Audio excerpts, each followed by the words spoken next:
Hello, everybody. It's been a while. So, hello. I'm Hurricane Rising, whatever you want to call me. It's me, and we're back after quite a bit of inactivity, which I deeply apologize for. I'll talk about that in a little bit and what I want to do with that. Uh, Weirdest person, Sea Salt Sahara, Animus Maximus, welcome. I'm so glad to have you guys here. So, today we have a guest who was, if you've ever been on Amino, she was a leader of the Amino for a while, but has recently stepped down to a slightly lower but still very important position. And she's here with us, so I'd like to introduce Striking. Hey, I'm Striiking, and you might know me from Amino or DeviantArt or Instagram because I'm on there.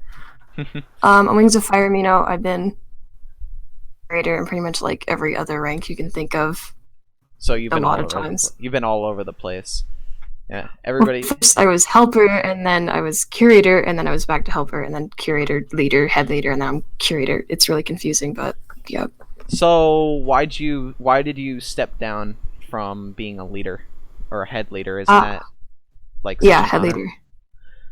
Wouldn't that be such an honor? I mean, I'd take that in a heartbeat, but I don't really know the inside.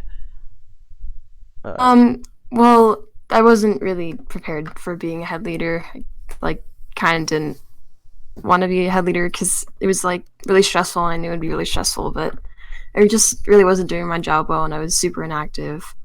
oh, okay. What did So Amino? did you choose to get to step down, or did they just like let you Oh, go? well, kind of. I mean, they like step down and I'm like, okay, I'm stepping down. And Hmm. yeah. Okay, so it was kind of like a mutual thing. Mhm. Okay, that makes sense. So, um, so what does a curator do? Curators, like, for the most part, they have mod powers, but not as many as leaders do. They have like less responsibility and stuff. You can tribes or pet tribes or whatever.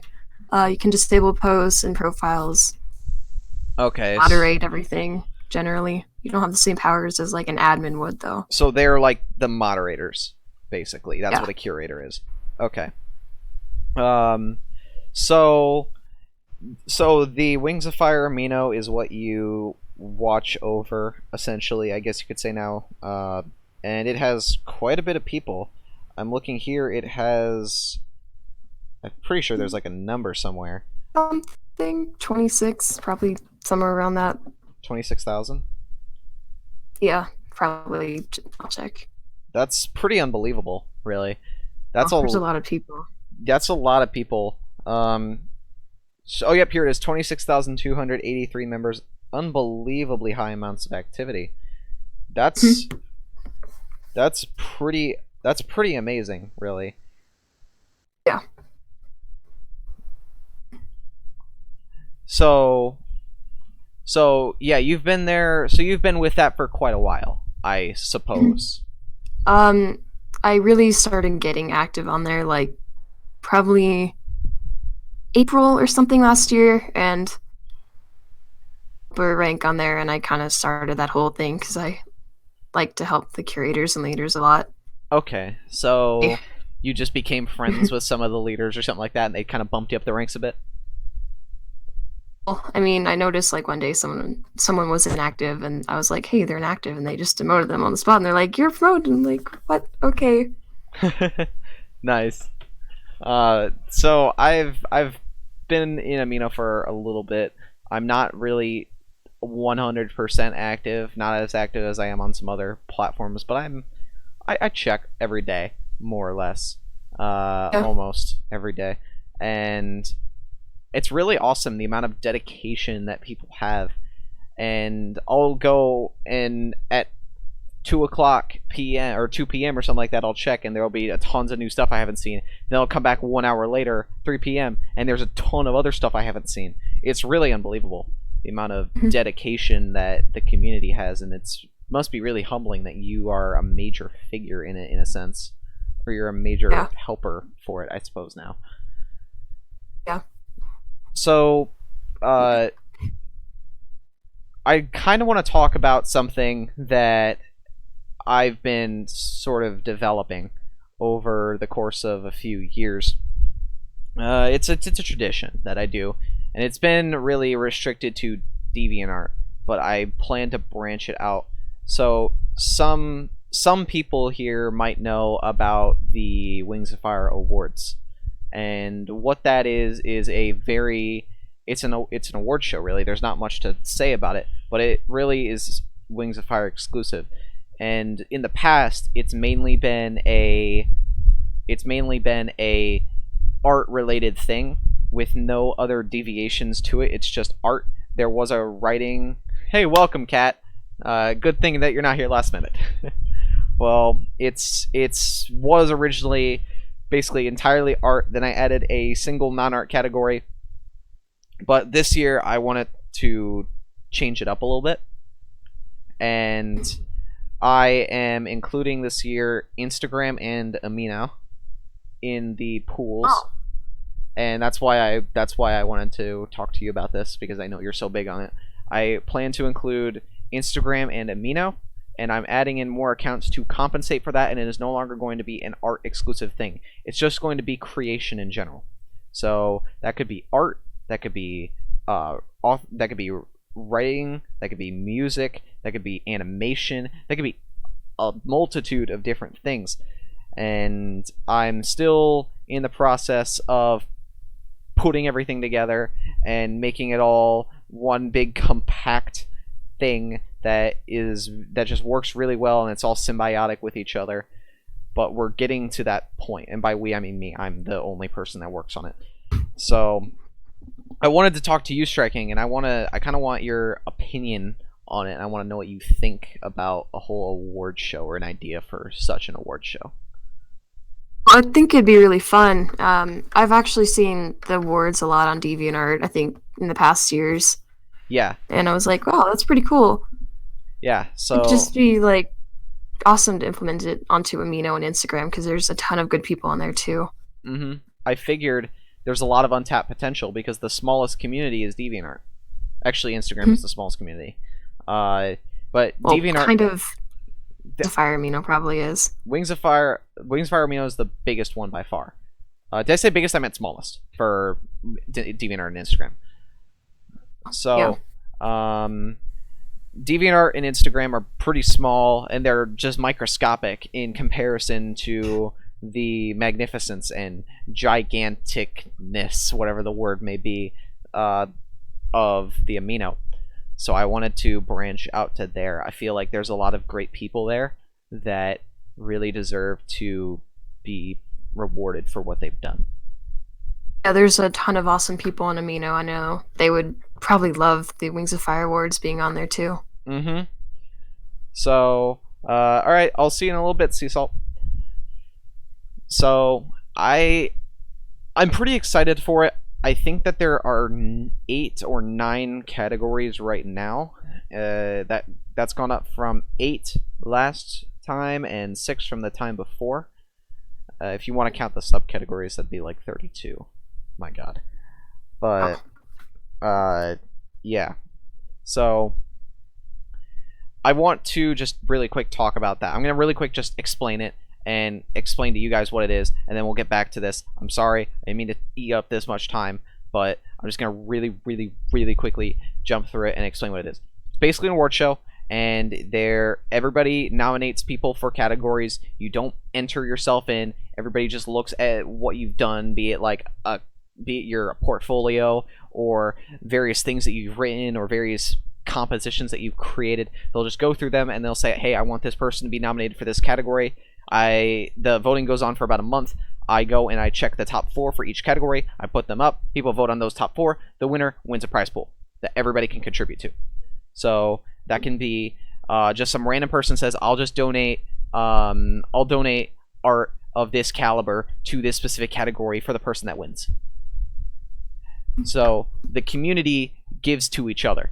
So this person has given a ton to the community gives right back. And it's a sort of a relationship here. Okay, the winner has done a ton. So let's thank them by giving them a metric ton of artwork, or or anything of that sort. Meaning it's artwork. Yeah. So that will be officially beginning. The preliminary nominations will be beginning on Saturday, which is December Oh, okay. 1st. So 6 days. Start thinking. If you guys have seen the journal from last year, which should be on my personal DeviantArt account, go check there and go and use those categories to kind of base off what you want. I will not be changing too much about the categories. I'll be adding some. I'll be taking a few away, but really, for the most part, it's going to be relatively stagnant. All right, that's that. I don't really want to talk too much more about that myself, unless you have something to say about it, Striiking. Not really. Okay. I'm just Okay. sure they'd be really excited about it. Okay. So I didn't want to eat up that much time. I ate up like 5 minutes or 10 minutes of that, and I'm sorry. But let's get back to the fact of the matter. So Amino is not really a community that 100% of people know about. Like, the DeviantArt and Instagram communities usually don't know much about Amino. So I mean, I've seen a lot of stereotyping, like, oh god, it sucks or something, and they haven't even been on there. The stereotype I've seen for Amino is that it is a hellhole and nobody knows how to moderate. Those are the stereotypes I've seen. Nobody knows how to moderate. It's made of 5-year-olds, and the staff is just horrible. But that doesn't seem. Oh my god, that is so accurate. That's like all I've heard from people on DeviantArt or Tumblr, or anything like that. Yeah, I don't. God, the staff like can't do their jobs. They're homophobic and stuff. I'm like, maybe you should go on there. Yeah, and not listen to stereotypes. Yeah, so TBH Wings fires all 10-year-olds. Not really. I disagree. I mean, there's actually a lot of teens. I think it's mostly like 13, 14-year-olds and stuff like that. I mean, there's definitely a lot of children, but Amino is generally recommended to be like 12 and up. So yeah, there's a lot of cool things you can do on there. There's a lot of interesting things you can do on there too. There's a pretty large range of stuff. Kat says I'm 20. Oh man, it's okay. I'm 17, so I'm kind of almost with you on that boat.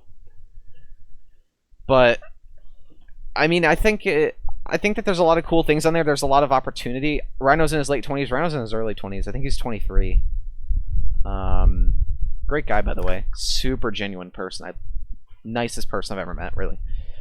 But yeah, there's a lot of interesting things about Amino that people don't really notice because they just think, oh, hey, these stereotypes must be true. I'm not gonna go check them out. I mean, those are right. So yeah, I think it's probably like one of the biggest like role playing or just any Wings of Fire community. I mean, there's so many nice people on there, and there's like a lot of things to do. Just contests and like all kinds of events. We have groups for that stuff. Yeah. I just think it's like really inclusive. A lot of things. What do you mean by inclusive? Accessibility. Like, well, it's a lot of things you can do on there. It's inclusive of like writing and role playing and like chatting with anyone. There's a lot of art things you can do on there. Really cool people, and there's, oh my god, I cannot stress enough how many adopts there are. Yeah. Like if you like good adopts, then you should probably go on there. Yeah. Yeah, I think it's a pretty cool place. Welcome based. Yes, that was her name. I can confirm that was her old name. But yeah, so let's think. You wanted to talk about the books. Book 11. Was there anything you had in mind? Not really. We could discuss like Blick It or something. Oh, okay. Is there? Or, I don't know. Are there any like possible theories or headcanons that you've seen that you want to talk about on Amino? Have you ever seen any like theories or headcanons? There was like one thing that I noticed, and I was like, "What the heck?" Oh, what was it? When they were in the flame silk chamber prison thing, they're like, "Oh, there's tangerines." I'm like, "Wait, trees? Why do they need tangerines?" Why do they need tangerines? Because Silkwings eat fruit. I know, but like, if trees are band, then why do they have trees? I mean, I know Oh like my she has a god. weird garden thing. That's a good question. If trees are constantly being chopped down, where do And they they get have them from? books. Books need paper, and like where's all the paper coming from? That's also true. It could be like papyrus. Papyrus is made from Oh reeds and yeah, stuff like that. So, but they're like kind of in the middle of the continent, and the sea is like kind of far away, I think. yeah, I'd say so. They all had to move in after there were tons of stuff. Tons of stuff that Clearsight said, "Hey, the coasts are bad. Go into the middle of the continent." Uh, Wings are like really hypocritical, huh? but I think they're a really cool tribe because I mean they have a lot of abilities, but Yeah, it's kind of I mean tough. it's not like they can have a bunch of abilities at once. It's kind of tough to figure out what they actually do. It's very vague.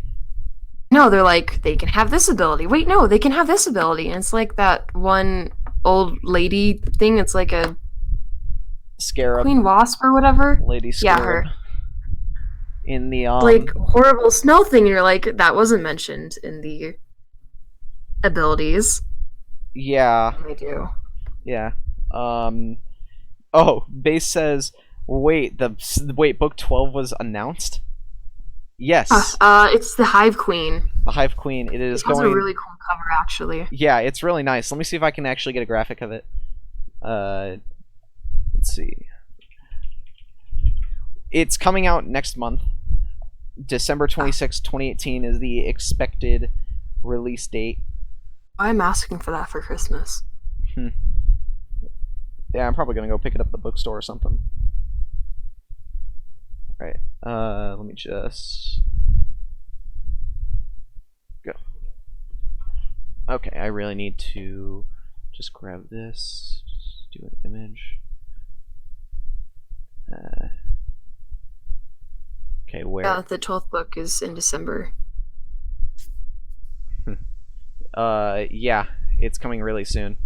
So let me just fit this on. Okay, so book 12 cover looks like this.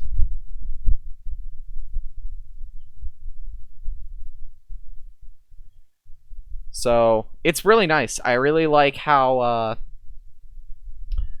Yeah, I really like it. I think it's really cool, and I really like the amount of detail that went into the background. Oh, it's like kind of a slum looking thing, but it looks super cool. No, that's the.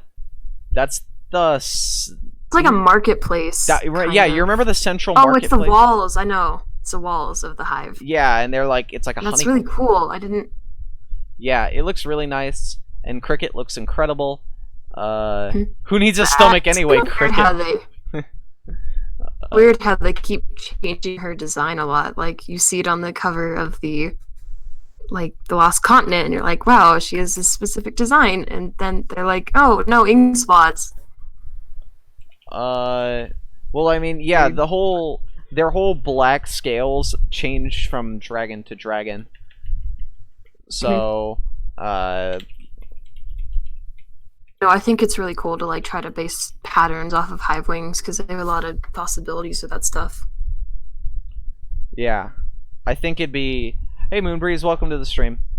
Yeah, it'd be pretty exciting to see all the things that they do with that Tui does with all of the hive wings.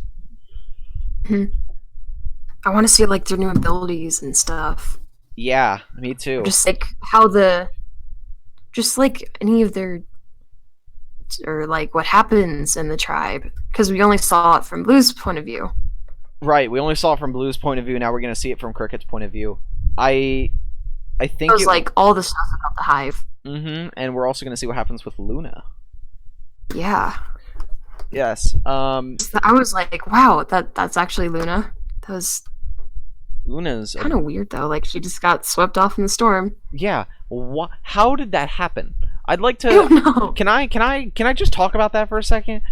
How did she just spin a silk wing or a flame silk thing, and it carries her like a parachute halfway across the freaking planet? I know, right? Because it's like Chewie. Maybe plot that out a bit more.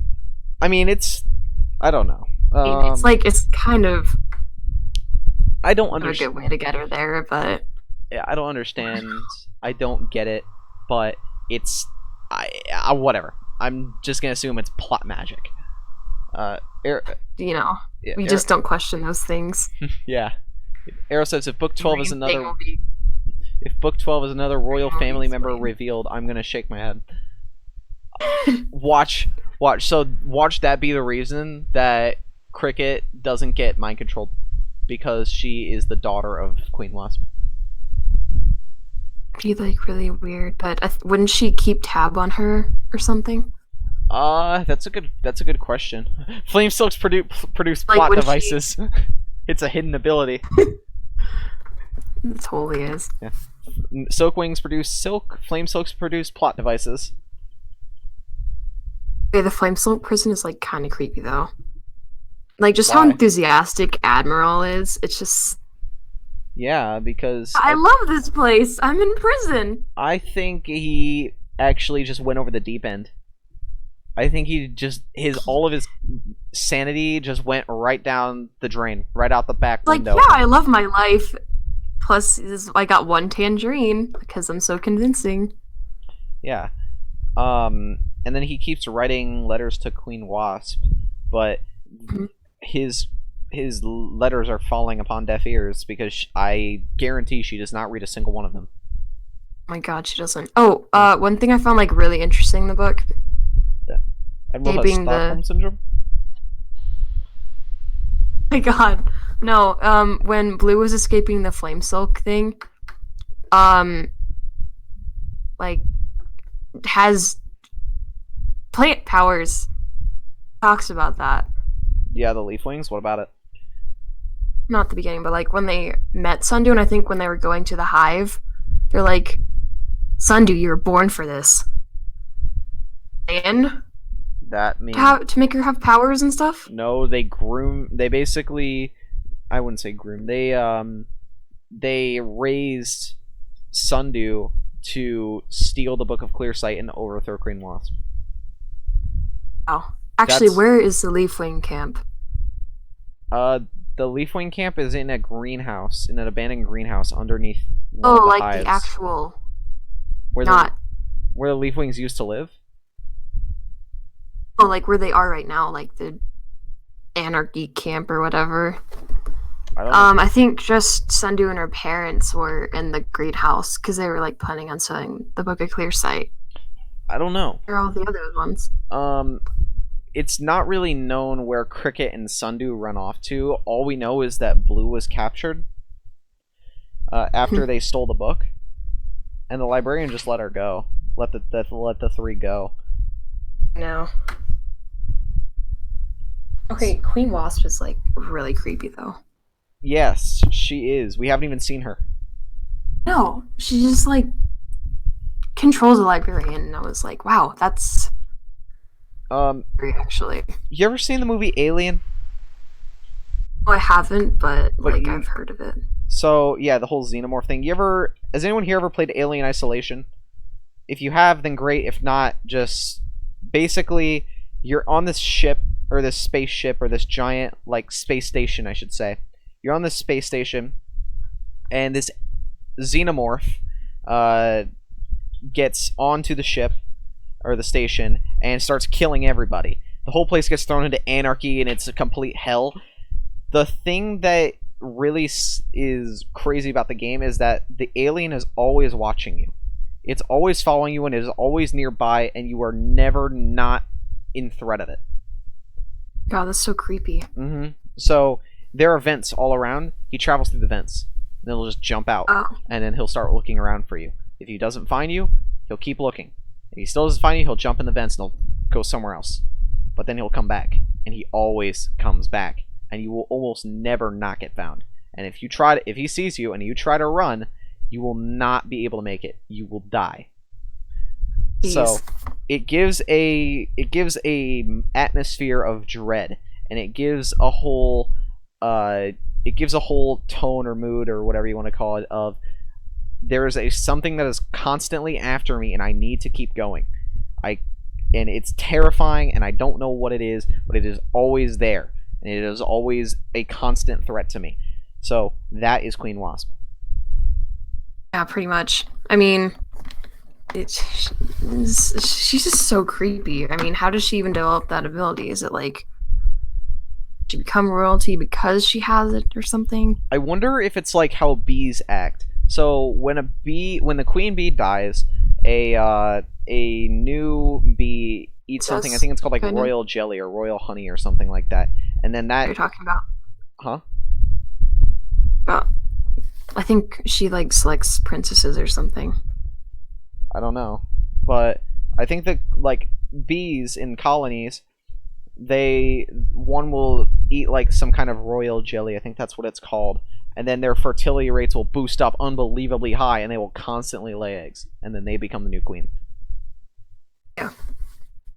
So perhaps something similar happens with the queen of the hive wings, but instead of having unbelievably high fertility rates, they have the ability to control the minds of all the hive wings. Hmm. I just think it's really creepy. I mean, how do they wings to fight with them or something? Just like, yeah, let's chill. I wonder if I wonder what would happen if you gave a hive wing Skyfire. Oh, I don't know. I think it's mind control, but it might work on them.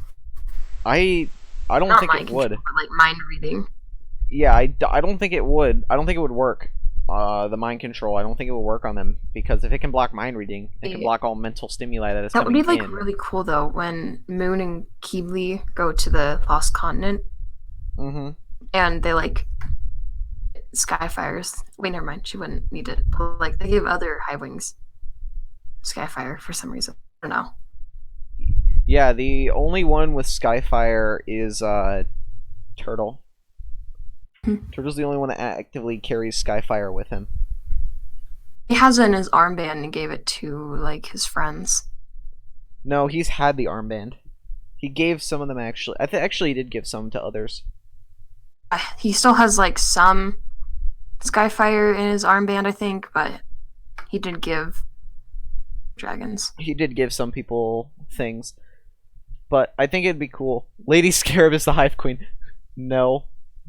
Oh wait, I've got it. Lady Scarab kills Wasp with her stink powers, and all the hive wings are drawn to her like honey. Lady Scarab is the Hive Queen with magical stink powers. Sounds practical. Sounds real. I'd believe it. I'd support that.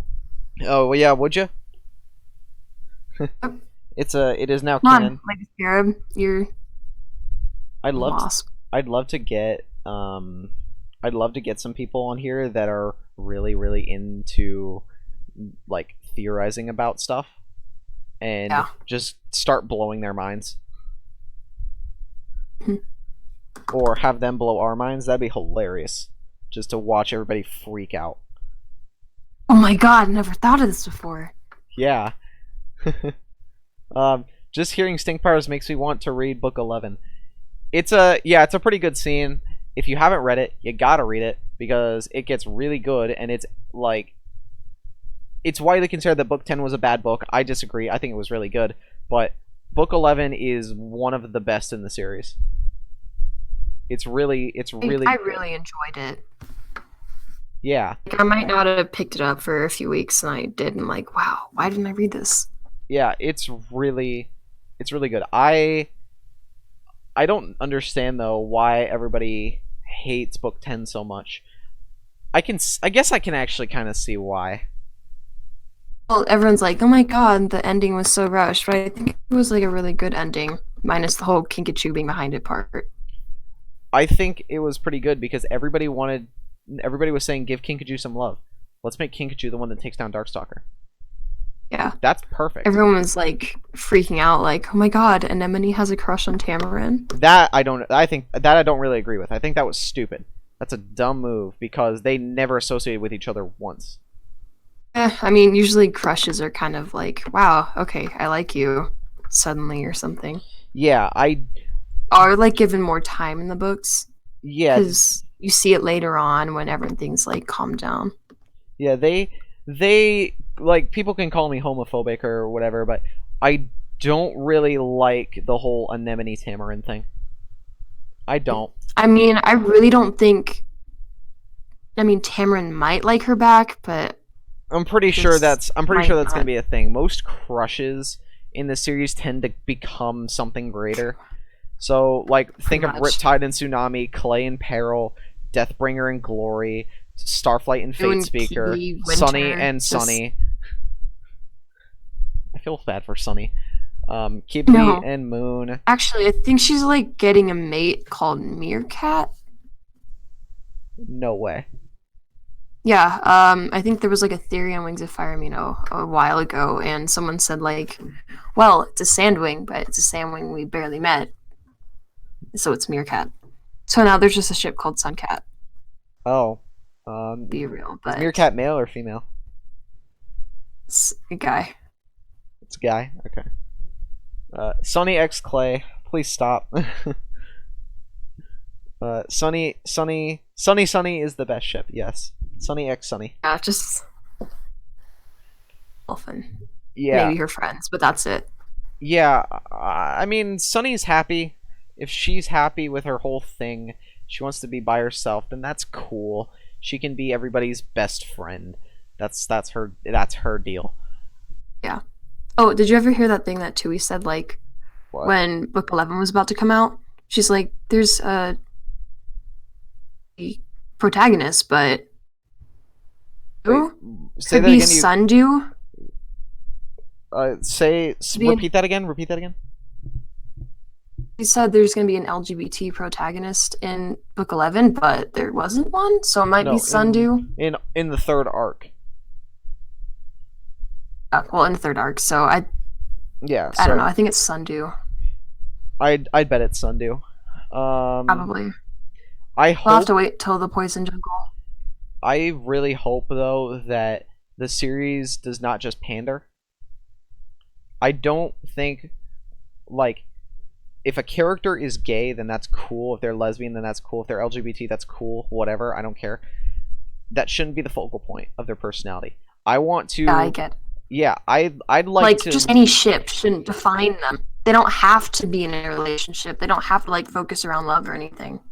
yeah. So I mean, like this, it goes like this. Okay, if there's a character, let's name the character.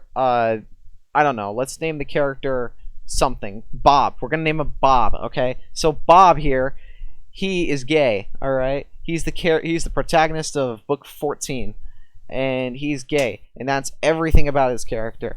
Oh, how would you describe this character? Oh, he's gay.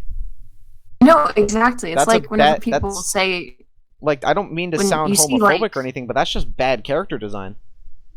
If they're no, a lot of the characters that are gay, I mean that's all you know about them.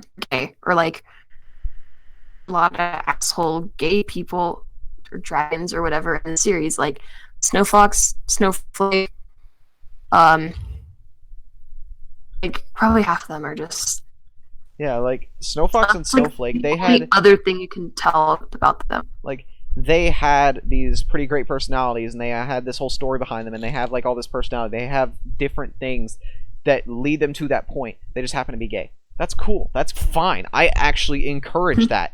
Like, sure, make as many characters as you want gay. Make them all gay. I don't care. Give them good stories. But if then you make it gay for the sole Make sake it. of making them gay, that's where the problem begins. I think that's fair. I'd rather right? have like really good writing and characters than just gay characters. Everyone's like, we need more representation. No, we just need good characters. Yeah, the representation Characters, but bullcrap. just develop them a lot. Yeah, so develop the characters. Hold up, there's this actually interesting comment here. The weirdest person says, Umber is coming back. I vote that he's gonna be gay. Don't kill me.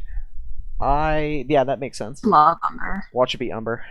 We barely saw him, but he was like, Okay. Same with Sora. yeah, I really hope we know what happens to Sora later on. Or I think it'd be really cool if we just got like a little winglet story about them or something. Yeah, we gotta get winglets again. The last winglet About- came out in 2016. I know there's only 3 winglets. We need 4 more winglets. winglets. There's 4 winglets. Wait, there's 4? Yeah. Yes. So there's the one So about there's like there's the one about Deathbringer. there's, There's the one about let there's me sure. There's the icing one, the fox, snowflake. hold on. There's six claws, and then there's the one like weird. Yeah, okay. But she was a So they queen. are Fierce Teeth is one of them prisoners. Then there's Assassin, Deathbringer. There's Deserter, which is six claws. And then there's Foe Slayer and Arctic Runaway. Yeah, I liked all of those. I think it'd be like really good if we just could just get more stories though They to make that possible. yes, I It's like really the Red Warriors. Like they have little warriors shorts stories like that. And I think that's what Tui based it off of because she's an Aaron hunter. well, she doesn't really do warriors. She did Seekers, and then that Yeah, stopped. she did Seekers, but I think she's like kind of Aaron Hunter ish. She is. Can we get a winglet on Whirlpool? I like that. I No. want. Yes, yes. Give a winglet. No. Give Whirlpool a winglet story. That actually sounds really interesting. Reread the Lost Air like 3 weeks ago, and I was like, Whirlpool is really freaking creepy. Yeah, I think it'd be cool to see how he gets to that point. I don't know. I think like just any of the little side stories we could have had in the books, like or like, you know, on what's that like one hybrid that they got their character to be into the books or something? Hmm. What Like, it's called? it'd be pretty cool to Yeah. have some. Let's see. What are some really Or cool, like what happened to the Icewind Kingdom or something? Like what happened to Hailstorm? like event? I think it'd be cool to have various events. We need to have another Legends book on the Scorching. I think Tui's like actually gonna make a book about like a. It's kind of like Darkstalker Legends Yeah, Legend. about scavengers. Like I think it's Flower, whose name is Rose actually. Yeah, yeah. I think that'd be Family or pretty cool. whatever. I think we get back. I think we need to talk about the Scorching. That event is crucial. It is considered. No, we have like barely any detail on it. Yeah. It is. It is the most important event in the entire story, and we know nothing about it in the entire No. lore of the series. It always mentions it. we It always like refers to it and like We base our calendar and our or not our calendar. We base our time relative to the birth of Jesus Christ. That's how we base our time. They base their time on the Scorching. What is the Scorching? What happened? I think it's like when I think humans used to rule the continent, The but then dragons like evolved and took over. the general consensus is it's the time when the dragons overthrew the humans for dominance of the continent. That's like the consensus. So that makes me think, what about Pantala? Did another Scorching happen on They Pantala? have some kind of thing. Because the dragons on or the scavengers on Pantala seem smarter. If you ask me, they seem smarter than. Oh yeah, they have books. They have. Well, actually, it could be argued that the Pyrean ones are smarter. I'd say the Pyrean ones are smarter Or, because they have well, I mean, the hive would they. come out of the hive at all. They're not like a threat to the humans, so I think the humans can develop a lot more. Yeah. Well, I'd say that the Pyrean dragons are or not the Pyrean dragons. The Pyrean scavengers are more intelligent because they have built castles, they have built communities, they have built catapults with flaming Yeah. munitions. I guess is the best way to describe it. They No, have like what if engineering. they just had an entire dragon raid on one of the scavenger dens or something? That'd be interesting. But they do We have. really need more development on the scavenger dens. Yes. Because I mean, they're like, wow, they have fortresses, and that's like all Tui mentioned about it. Like Yeah. They're lords, and they have fortresses, and that's literally it. right. So, yes, it makes me wonder what's going on there. Why would they, like, they know that dragons are dangerous. Why would they build a giant fortress in the middle of a ton of dragons? I wonder. Like, why not somewhere really remote? Smart can mean different things, so in what context? I'd say intelligent as in the capability to create. Mhm. So, the capability I to mean, build. obviously they can like they're intelligent enough to do that. They have their own communities. Right. So, the Pantalan scavengers, you can argue both. The Pantalan They're scavengers. also age, so they have like castles and catapults and stuff. So like pretty much everything you would expect from that. They're very medieval. I And mean, then they're just like bronze or I don't know, Iron Age. who knows? It's a thing. So, they're smart in making their deadliest prisoners have Stockholm syndrome. Nice. My So God. I think it's time to go into our Q&A. We're gonna give it 12 minutes, so we're gonna give it until o'clock, whatever it may be for your time zone. So, fire questions. If you have questions for me, if you have questions for her, if you have questions for both of us, now is the time. So, we'll give you guys some time to just write them all in, and we will get to hopefully all of your questions, but we will see. So, questions, go.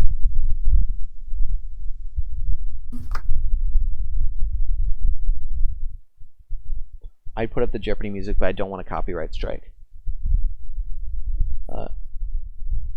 What were you two talking about? I just got back. We were just talking about important events in the timeline, like the scorching. We were also talking about how the scavengers need to be expanded upon. Okay. What do you think about Wings of Fire? Striking. I think it's a really awesome series. Do it for at least 3 years now, and I think everyone in the community is just really sweet for the most part. I mean, it depends on like where you are. Hold up. DeviantArt has had its fair share. Was my first OC a Mary Sue? Definitely. I still have the drawing of it actually. I think it's a Rain Nightwing hybrid. And its name was Hourglass because it has an hourglass necklace. I'm so creative. Okay, sorry, I had to just go and grab something. Can you repeat what you said, or what the question was that you were answering? It was just like, was your first OC a Mary Sue? Mine was not. The one that I use now is the one I have always used, Wave. And that would be the silhouette that you see on screen is Wave. That's his non-Wings of Fire version, which I personally like the design of more. It's pretty similar in a lot of aspects to the Wings of Fire dragons, but also not really. But no, not a Mary Sue. Favorite book and why? My favorite book, I would tie between the second book and the sixth book, probably. I'm gonna say I really like the fifth book because I've reread it a lot of times, and I just really like Sunny's character a lot. I like the second book because I really liked the Sea-Wing Society. Yeah, They're my I love favorite the tribe. Lost Air. I love the Sea-Wing tribe. It's my favorite, and they're so awesome. they're really cool. I love their society. I love how Coral is super demanding of Anemone and all that stuff. I think it's awesome. Book 6, I really like the idea of Jade Mountain Academy, and I love watching them all interact with each other. I think that's really, really cool, especially since there was a giant war and now you have a ton of dragons interacting with each other. I think that's awesome. So, favorite ship or favorite platonic ship? My favorite ship is probably... I always have a soft spot for Riptide and Tsunami. Because they always joke with each other and they always mess with each other. I love just watching their interactions, even though they don't talk too much anymore. Recently in the books, at least. Like, wow, okay, Riptide betrayed me twice, but I still like him because he's, hot. He's hot, yeah. Yeah. Okay, so what's your favorite ship? God, I don't really like any ships in the series. If I had to like choose a non-canon ship, I'd probably just choose like, I don't know, Quinter. Quinter. Be like funny. Uh, okay. shit posts about them, and it's like, wow, that's actually really funny. Like, see him doing that. Yeah. How is Cricket immune to mind control? Uh, She my could be theory, my two, Queen Wasp's daughter. that's one of my theories. Queen Wasp's daughter, or she has some kind of Skyfire on her. Maybe her glasses have Skyfire embedded in them. Who knows? Ooh, maybe. I don't know. Who do you think was the real hero of Wings of Fire? That is a very I broad don't know. question. So I'm not really going Maybe. to answer it because that's really broad. I guess I'll go by arc for 1 and 2. So first arc, I'd say it'd be Sunny, because Sunny was kind of the glue that bound everybody together, and she was kind of the mediator in a sense. She resolved everyone's arguments, and she also was the one that selected Thorn. Nobody else had a say in that but Sunny, so I think she was the hero of the first arc. No, she was. I really like her character Yeah, a lot. yeah. The second arc, a bit tougher because Kinkajou didn't. My first thing would I'd be jumping to Kinkajou, but she didn't do much. Just like wrote something down, really. She wrote something. I feel down. like it would have been a lot more developed if like Moon or Kiwi came up with the plot. Yeah, Like if Moon did it. I'd say. Like probably, yeah, I'd save everyone. I probably would put it at a tie between Kibble and Turtle. They both did. I mean, different... Turtle essentially did like save everyone, but Kibble. I'd say it would. I'd say it'd be Kibble. No, wait. No, it would be Turtle. I'd give it to Turtle. Turtle was the one that he obviously was the animus of the group. He was the one that he did a lot of things. He was able to reveal where the Nightwings were and where Darkstalker was, and also he had really quick thinking. He took Kibble's library card and enchanted it to stop the battle between the Nightwings and the Icewings and teach them empathy. Like, jeez. He did that. So he was able to. And he gave Kibble like the power to save everyone. And he's like, yeah, just do this. Yeah. So I really think that it was Turtle. I think Turtle did the most. While Moon started them on their adventure, and Darkstalker kind of prodded them towards the way that he wanted them to go, I'd say it was Turtle that really did all the heavy lifting, even if he doesn't think he did. So that's my thing. I'd say Sunny for the first part, and I'd say Turtle for the second part. Sorry, I'm just kind of distracted right now. Yeah, it's fine. He came out of his shell to save everyone. TBH, Turtle was the only character I liked in Arc 2. I loved him. I love Turtle. He's great. Oh, Turtle was like awesome. I really need to reread the second arc because I haven't done that in a long time. Yeah. I might want to go reread them again. This is an interesting question. I'll let you answer this one first. Did Darkstalker do nothing wrong? No, that is totally wrong. I think Darkstalker was like, they developed him super well, honestly. I mean, like all his motives and stuff, but in the end, he really is a villain. Way better when he about doing stuff, but he didn't. He's like, it's just why they tried to kill like an entire tribe, just because he's like, I don't like them, and they're modern dragons. They're not like whatever the Icewings were back then. Yeah. I'd say that Darkstalker did the wrong things for the right reasons.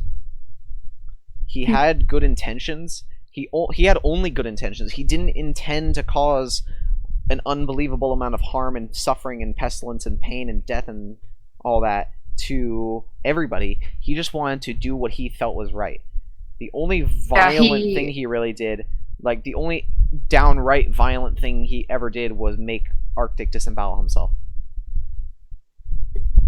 So, and like at the last book, he like try to protect his tribe, but he kind of brought it upon himself a lot.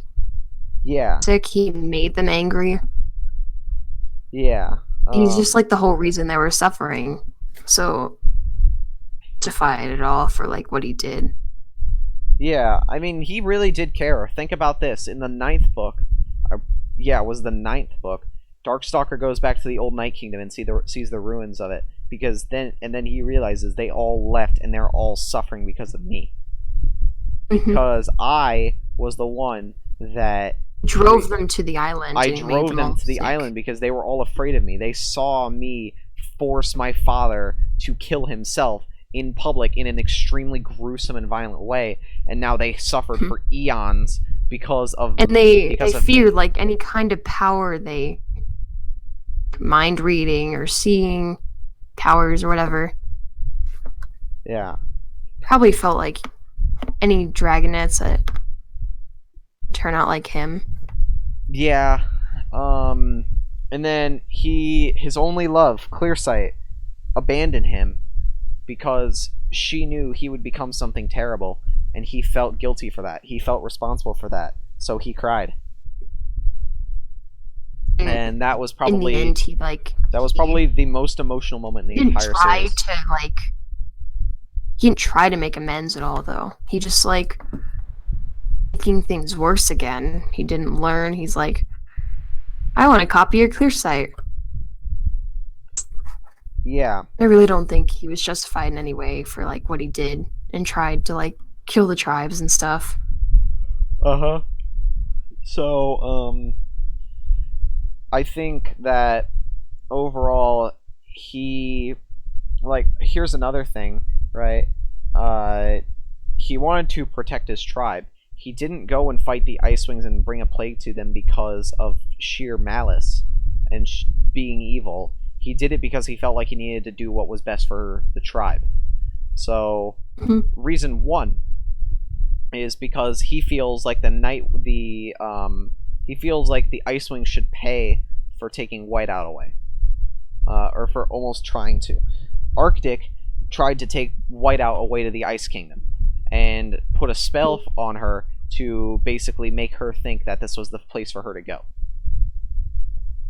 I mean, yeah, Arctic was the villain, but I think he could have just like. He was a bad guy. He was a bad guy, but. Yeah, so I think he wanted to. That doesn't like make him in the right, but. It doesn't really make him in the wrong either. Decapitate himself.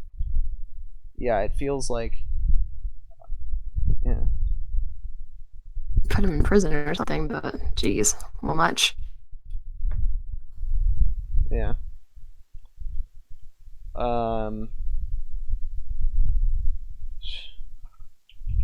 Yeah, I think that it could be argued that he's good. It could be argued that he's bad. So, yeah, I mean, I really like Darkstalker though. I think he's a really good character.